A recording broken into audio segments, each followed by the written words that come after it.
So for PowerApps, there are two licensing motions available. You have the PowerApps per user plans. You assign a license to a named user, and it enables that user to access any number of applications and portals across any environment. Licenses are assigned through the Microsoft 365 Administration Center. This is typically used for organizations that are using many applications and which have many environments. So assigning a per user plan will help you if you have a need for a lot of different PowerApps, and users that connect to a lot of these applications will generally benefit from having a per user plan. On the other hand, you have the PowerApps per application plans. And this is a single license that enables a user to access two different apps within one portal in an environment.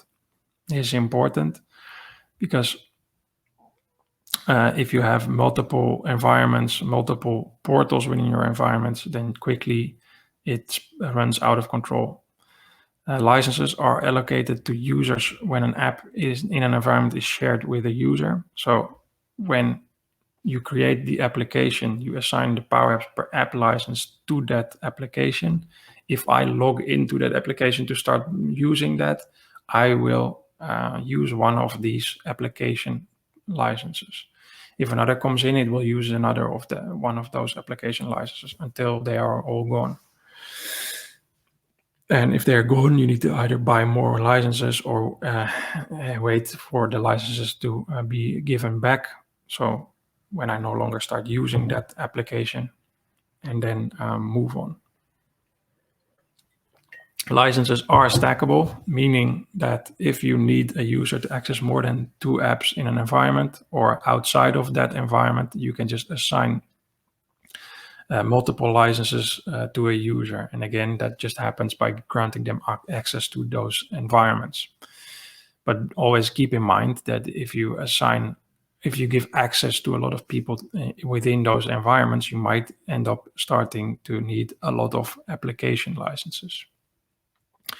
And opposed to per user plans, these licenses are assigned to apps via the Power Platform Admin Center. Like I said, you give a pool of licenses to a specific app, and people that start using the app will consume one of those licenses.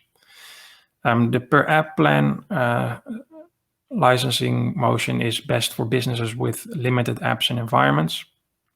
So if you're an organization that basically is going to make two applications within the same environment, that's the motion for you. If you have a bit more environments than one, that might also still make sense, but there's a break-even point because the PowerApps per app plan license is around €5 per license per month, and the per user plan is around €30 per user per month. Then external use portals and additional capacity. So when you've found your right licensing motion for PowerApps, you also need to make sense of how you allow for user access. And there are usually three scenarios. You have internal authenticated use, and then you license your users either with a PowerApps per user plan or a PowerApps per application plan. External but authenticated use, you license through PowerApps portals login capacity add-ons. These you add to the licenses that you need for your internal authenticated users, and then you buy the license for the required amount of monthly logins. So login is also described by Microsoft. It's a 24-hour period for one authenticated user is counted as one billable login. So if I am an external authenticated user, I log in to the environment. I am counted as one login within those 24 hours. If I log in again after 24 hours, I am a new billable login.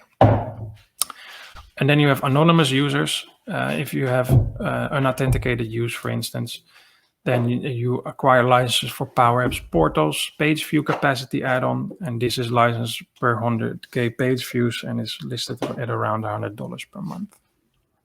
So if you have an environment where you think, well, everybody needs to use this app, and it's, for instance, set up, I don't know, on a or through a website, you don't know how many users are going to access this, then this might make the most sense.